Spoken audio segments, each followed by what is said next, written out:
यहूदी धर्म के लोगों को एक श्राप मिला हुआ है कि कयामत के समय तक उन्हें धरती पर सताया जाएगा और उनका उत्पीड़न किया जाएगा।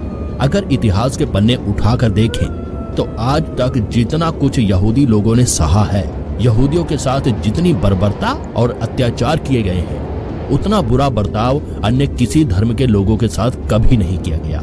लेकिन आखिर क्या वजह है कि यहूदी लोगों को हमेशा से ही प्रोसिक्यूट किया जाता रहा है? यहूदियों का इतिहास क्या है?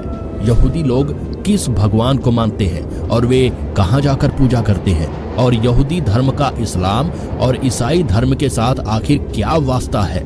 इन सब के बारे में आज हम आपको विस्तार से बताएंगे और साथ ही आपको ये भी बताएंगे कि आखिर इतना सब कुछ सहने के बाद भी आज यहूदियों का देश इजराइल इतना ताकतवर और समृद्ध कैसे है। दोस्तों, आज की ये वीडियो काफी इंफॉर्मेटिव होने वाली है, इसलिए वीडियो के आखिर तक हमारे साथ बने रहें। यहूदी धर्म का इतिहास आज से लगभग 4 से 5,000 साल पुराना माना जाता है।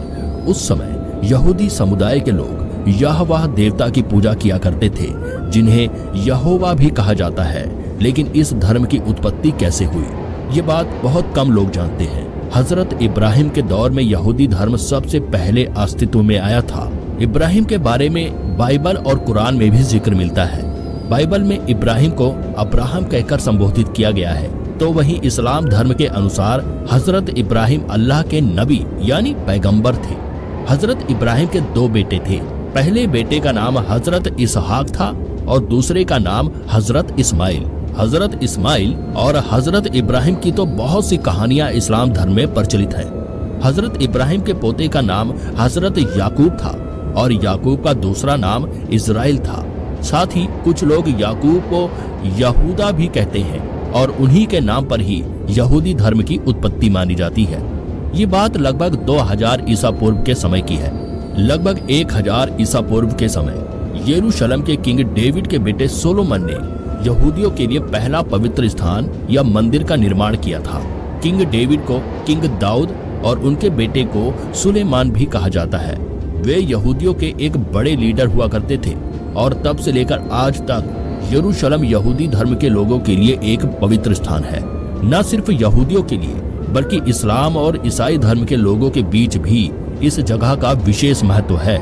इस्लामिक लोगों का कहना है कि उनके अंतिम पैगंबर हजरत पैगंबर मोहम्मद इसी स्थान से जन्नत में गए थे और ईसाई धर्म के लोगों का कहना है कि ईसा मसीह को यहीं पर सूली पर चढ़ाया गया था। पैगंबर मोहम्मद को लेकर यहूदी और इस्लामिक धर्म के लोगों के बीच विवाद है। इस्लाम धर्म के अनुसार पैगंबर मोहम्मद अल्लाह के अंतिम नबी या पैगंबर थे। वहीं यहूदी पैगंबर मोहम्मद को मानते तो हैं, लेकिन उनका मानना है कि वे अंतिम पैगंबर नहीं थे। अंतिम मसीहा का जन्म अभी तक धरती पर हुआ ही नहीं है। जैसा कि हमने आपको वीडियो की शुरुआत में बताया कि यहूदी धर्म के लोगों को श्राप मिला हुआ है कि जब तक धरती पर जीवन है उनका उत्पीड़न किया जाता रहेगा। ऐसा इसलिए क्योंकि यहूदी धर्म के लोगों ने यीशु को अपना मसीहा मानने से इनकार कर दिया था। यहूदियों ने यीशु की शिक्षाओं को गलत बताया और साथ ही ये भी कहा जाता है कि जीसस क्राइस्ट के क्रूसीफिक्शन में भी यहूदी लोगों ने साथ दिया था। और यही वजह है कि ईसाई धर्म के लोग यहूदियों को गुनाहगार मानते हैं और उनको दुश्मन की नजरों से देखते हैं। यानी एक तरह से देखा जाए तो यहूदियों ने इस्लाम और ईसाई धर्म दोनों को ही एक सिरे से नकार दिया था और इसी कारण से उन्हें श्राप मिला था कि वे कयामत के समय तक पीड़ित बने रहें। इतिहास के पन्ने खंगालने पर पता चलता है कि कहीं न कहीं इस श्राप का असर यहूदियों पर देखने को भी मिलता है। सबसे पहले 931 बीसी में यहूदी धर्म के लोग 2 समुदाय में बट गए। एक था इजराइल और दूसरा था जुदा।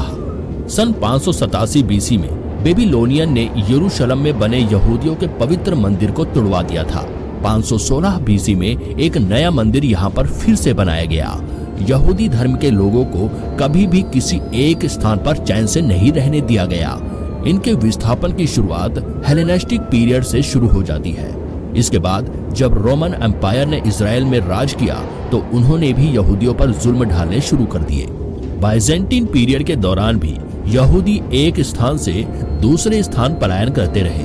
पैगंबर मोहम्मद के बाद सन 632 ईस्वी में इस्लामिक धर्म की आधिकारिक शुरुआत होती है और उसके बाद कुछ सदी तक यहूदियों को अत्याचार थोड़े कम सहने पड़े। यहूदियों ने शुरुआत से ही शिक्षा पर अधिक महत्व दिया है। उनका मानना है कि शिक्षा के दम पर वे हर मुकाम हासिल कर सकते हैं। लेकिन इस्लामिक एरा खत्म होने के बाद 1099 से 1260 तक क्रूसेडर्स पीरियड की शुरुआत होती है और इस पीरियड में भी यहूदियों पर अत्याचार किए गए। ऐसा ही कुछ मैमलुक पीरियड और ऑटोमन एम्पायर के दौरान भी देखने को मिला। 18वीं शताब्दी के दौरान यहूदियों ने पोलैंड में शरण ली और उन्हें लगा था कि यहाँ पर वे लंबे समय तक सुरक्षित रह सकेंगे। लेकिन पोलैंड में बंटवारे के बाद उन्हें ये देश भी छोड़कर जाना पड़ा। इसके बाद कुछ यहूदियों ने अमेरिका में शरण ली तो कुछ रूस चले गए। 20वीं शताब्दी में फर्स्ट वर्ल्ड वॉर के दौरान ब्रिटिशियर्स ने यहूदियों से कहा कि वे उनकी मदद करें और बदले में उन्हें रहने के लिए एक सुरक्षित जगह प्रोवाइड कराई जाएगी। यहूदी लोग शुरुआत से ही काफी समझदार माने जाते रहे हैं। उनका दिमाग अन्य सभी लोगों से तेज था और इसलिए हर कोई उनका समर्थन प्राप्त करना चाहता था। फर्स्ट वर्ल्ड वॉर खत्म होने के बाद यहूदियों को रहने के लिए इजराइल देश दिया गया, लेकिन इजराइल और फिलिस्तीन को लेकर विवाद आज तक जारी है।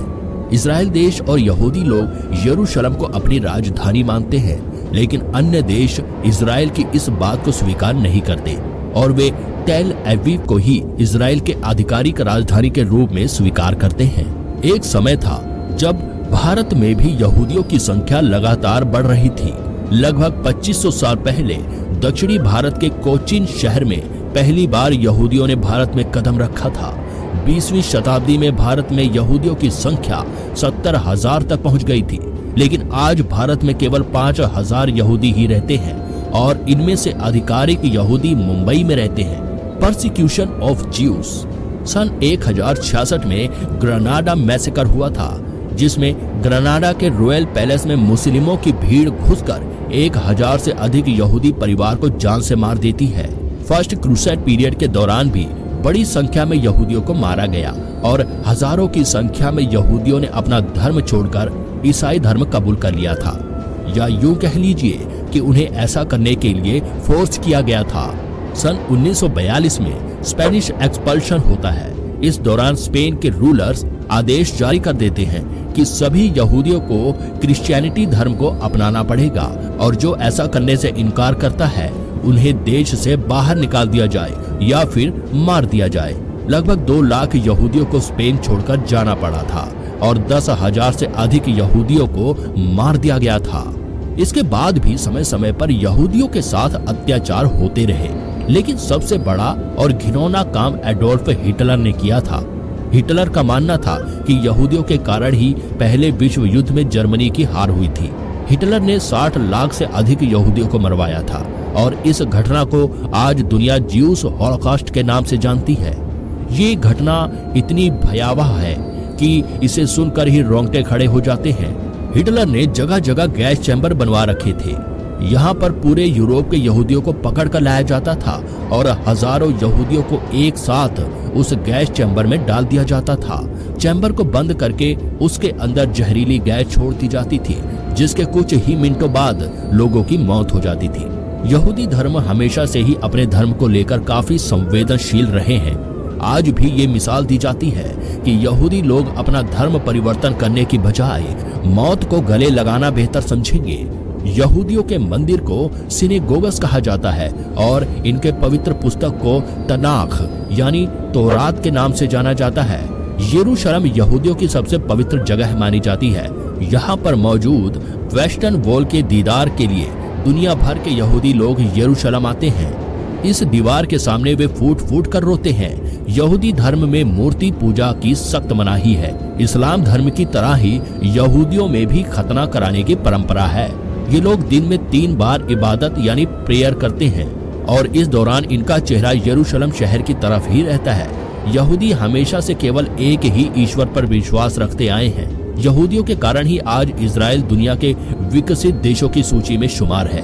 यहूदियों की समझदारी का अंदाजा आप इसी बात से लगा सकते हैं कि पूरी दुनिया में यहूदियों की जनसंख्या 14.6 मिलियन के आसपास है, जो वर्ल्ड पॉपुलेशन का केवल 0.2% है।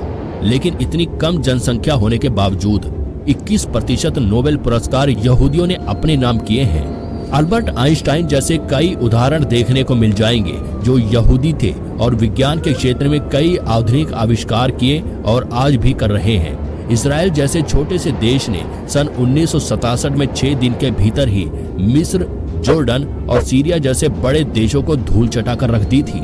इसके ऊपर भी हमने एक सेपरेट वीडियो बना रखी है जो आप हमारे चैनल पर देख सकते हैं। तो दोस्तों, ये था यहूदियों का पूरा इतिहास। उम्मीद करते हैं कि आपको हमारी आज की ये वीडियो पसंद आई होगी। अगर हाँ, तो वीडियो को अधिक से अधिक लाइक और शेयर करें। आज के लिए इतना ही। आपसे फिर मिलेंगे एक नई वीडियो और ढेर सारी ऐसी ही रोचक जानकारी